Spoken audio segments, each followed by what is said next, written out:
Hey, what's up, Unbroken Nation?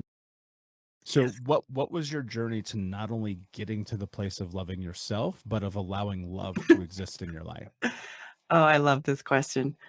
Um, I always wanted or knew, like I looked into the meaning of the word love, right? So I'd been attached to this idea. The problem was that I had adopted so many of these, cliche, not true ideas around it. And I think I really had to come to that place of loving myself. And I hate to say that because we only have one word for love. And there's so many different kinds of love. But more than that, I had to come to this place where I respected myself and respected myself enough to set boundaries and do these things. And what did I really want? And there was certainly a time where I didn't even value my life enough, right? I wanted to take myself completely out. And so I think it was coming back to I wanted to fall in love with myself. I think deep down inside, I wanted to get to that place. And at some point, it became less about like a dude or someone and much more about how I felt for me. And so it's odd. It was subtle, to be completely honest with you, Michael. Like when I'm talking to women and they're like, "Well, I want to find love," and I'm like, "Yeah, but are you healed? Did you do the work? Did you do the work?" Because I didn't do the work at 17. I didn't know I needed to do the work or who or how. And so I dragged that feeling of being unlovable. I make everybody comfortable, even if I'm uncomfortable, through every single one of my relationships.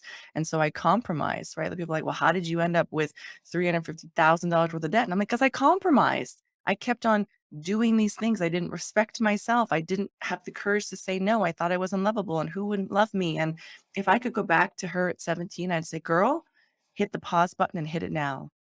Go find some therapists, go find someone you can talk to, do the hard work to heal because unfortunately we don't attract what we want, we attract who we are. And that's what's crazy is it wasn't until I finally hit the stop button. I did 14 weeks of intense therapy where I saw a therapist on Monday and a feminine balance coach on Thursday. And I was pretty much reaching out to anybody I knew in my network who had a modality or healer. And I said, I want to do your program. I want to do the thing. And I dove into it. And I emerged on the end of that with my therapist saying, you should get back in the dating game. And I was like, I'm good. Like, I'm good. Not gonna do it. I'm happy. Like, I'm actually happy. Let's not mess this up. And my feminine balance coach saying, well, why don't you just learn how to have new conversations? Because Michael, I had to have different conversations. I didn't know how to be the healed me in my business relationships, in my friendships, and certainly not in my romantic relationships. That was a whole new me to show up and say, these are my boundaries, and this kind of thing. So what was really interesting is the person I ended up reaching out to for this experiment. I showed up and his comment was, "You are different. I don't know what it is, but you're peaceful, you're calm, you're what is it?" And I said, "I just did 14 weeks of healing and I'm learning how to say, here's my boundaries. I'm learning how to function differently. Do you want to go on this experiment with me?" Long story short, that my vulnerability, my and it was a strength vulnerability. It wasn't that vulnerable that I felt before where I was like weak. It was like, this is me. I'm good. I love me. I love me. And it's taken me a really long time to get there. And his comment was, oh, well, I love me too. And we talked about the books we were reading. We talked about dreams. We talked about goals.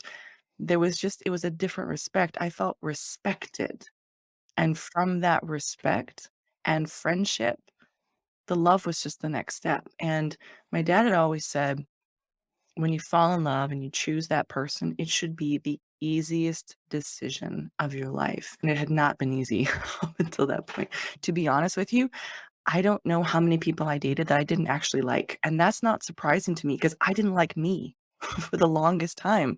So I just fell into relationships and got into relationships with people who, of course, they were going to hurt me. I was still hurting me. I was using them to hurt me. And when I took radical acceptance for that and I said, "It's me. I'm the only one in the relationships. I need to heal me. If I never find someone, I'm happy. I'm going after my goals. I'm good." But yeah, I didn't give up on love. I didn't say, "Love is awful." I knew when everything fell apart, I didn't lose trust in men, though I said that. I didn't lose trust in women, though I said that too. I had lost trust in me. I had to fall in love with me and start to trust my decisions again because I made some doozies. So that was the real journey. And then the love came easy. And that is probably the thing that still makes me crazy when I think about it. I'm like, how is that even possible? I mean, I know it's possible, but it feels fairy tale-esque on this side. And my partner said to me, he said, "This is the most interesting thing." He says, "I always thought you meet your person and it's sunshine, lollipops, and roses. But in reality, you meet your person and the work continues."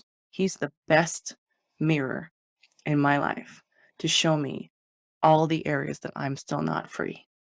And that's probably the biggest blessing is when I get triggered, I own that. He might hold space for me to do the healing work, but it's my job. He comes home grumpy from work. That's up to me to say, yo, you're bringing it home from a place of kindness, love, but also respect.